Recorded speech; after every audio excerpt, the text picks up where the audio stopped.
Coba luruskan niatnya ketika akan belajar. Paling benar lillah, lakukan karena Allah.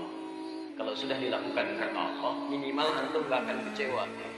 Coba antum yang datang sekarang ke sini, niatnya untuk belajar, apa hanya untuk melihat ustadznya? Kalau hanya untuk ketemu ustadz, lihat teman, apalagi nyari sarapan, rugi kalau nggak dapat. Kenapa kalah Zah? Ada buburnya. Masya Allah. Begitu selesai taklim, bubur nggak ada. Kok nggak ada bubur Pak? Kebanyakan. Saya, Masya Allah. Kecewa antum. Ya. Kita ngapain datang ke sini?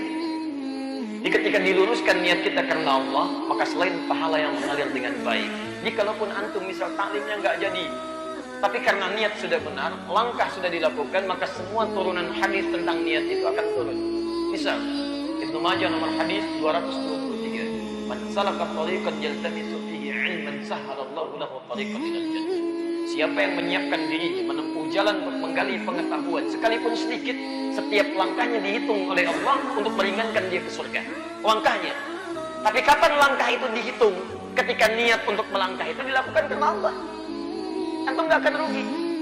Jadi begitu siap-siap berjalan misalnya, sudah jalan sampai ke tujuan, itu setiap langkahnya dihitung. Jadi pahala. Dan dihitung sebagai meringankan langkah ke surga. Apalagi kalau setiap melangkah itu di perjalanan diisi dengan zikir kepada Allah. Bukan ngobrol. Istighfar, minta diampuni dosa, berdoa kepada Allah. Pernah ada yang melakukan itu. Bahkan hebatnya, dia sambil tobat karena pernah merasa banyak maksiat. Dia pernah bunuh 100 orang. Dia pernah banyak mabuk dalam kehidupan. Dia pernah banyak punya masalah dalam kehidupan. Terfikir untuk berubah, diberi petunjuk oleh syekh di sekitarannya. Pergi ke majlis ilmu yang di sana. Belajar dengan syekh di sana. Begitu berangkat, dia sesali hidupnya. Setiap tapaknya dia bertobat. Belum sampai ke tujuan, di pertengahan maut datang menjemputnya. Meninggal pada saat itu. Tahu apa yang terjadi? Ketika dia bertobat dalam setiap langkahnya, taubatnya diterima oleh Allah, diampuni dosanya, dituliskan sebagai pahala. Dakhalal jannah, masuk surga. Bahkan di situ turun ayat Al-Quran untuk mengisahkan isyaratnya kepada kita. Quran surah keempat, An-Nisa, ayat ke-100, paling kiri sebelah bawah. Wa may yakhruj min baitihi muhajiran ila Allahi wa rasulih thumma yudrikul maut faqad aqwaqa ajruhu 'ala Allah. Siapa yang baru keluar rumah dengan niat mau berhijrah, lebih baik mendekat kepada Allah dan Rasulnya. Baru niat tuh, baru keluar rumah, tiba-tiba di jalan, summa yudrikul maut, datang maut lebih cepat daripada apa yang dia duga. Faqad waqa'a ajruhu 'ala Allah, menggunakan fa dan qad. Fa itu harfu tartibin atfin wa tartibin bila hudud. Huruf apa perangkai dua peristiwa yang mengurutkan peristiwanya dengan cepat tanpa jeda.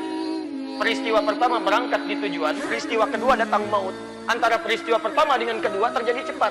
Begitu berangkat, maut datang.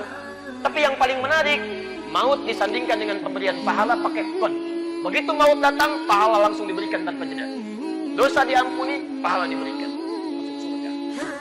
Pertanyaan saya, maaf, ini orang pernah bunuh 100 orang. Maksiatnya banyak, masalahnya banyak. Berangkat ke majlis ilmu, belum sampai ke tujuan, di pertengahan meninggal, bisa masuk surga. Antum sudah sampai kemari. Siapa yang pernah bunuh 100? Satu orang aja. Coba yang pernah bunuh 1 orang, angkat tangan. Ada polisi di sini, tolong. Antum gak pernah bunuh orang. Mabuk juga tidak.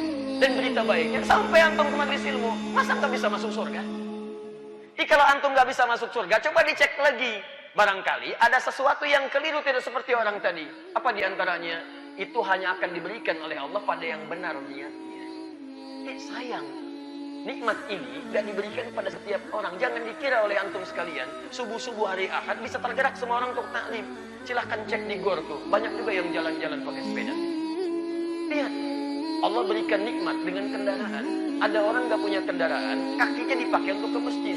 Antum sepeda dikasih, motor dikasih, mobil dikasih. Berapa di antara kendaraan itu yang bisa mengantarkan anda ke surga? Pernah nggak dipakai ke masjid? Kalau sepeda dikasih, motor dikasih, mobil dikasih, belum juga cukup mengantarkan anda ke masjid, anda perlu apa lagi? Cuma lihat teman-teman, tolong perbaiki niat kita yang pertama, supaya benar kita melangkah, pahala diberikan. Jadi kalau antum sudah sampai ke tujuan, ustadznya pun nggak ada, antum nggak akan kecewa, karena pahala sudah dituliskan. Ini sudah berangkat niatnya, sampai masjid pasang status, Masya Allah.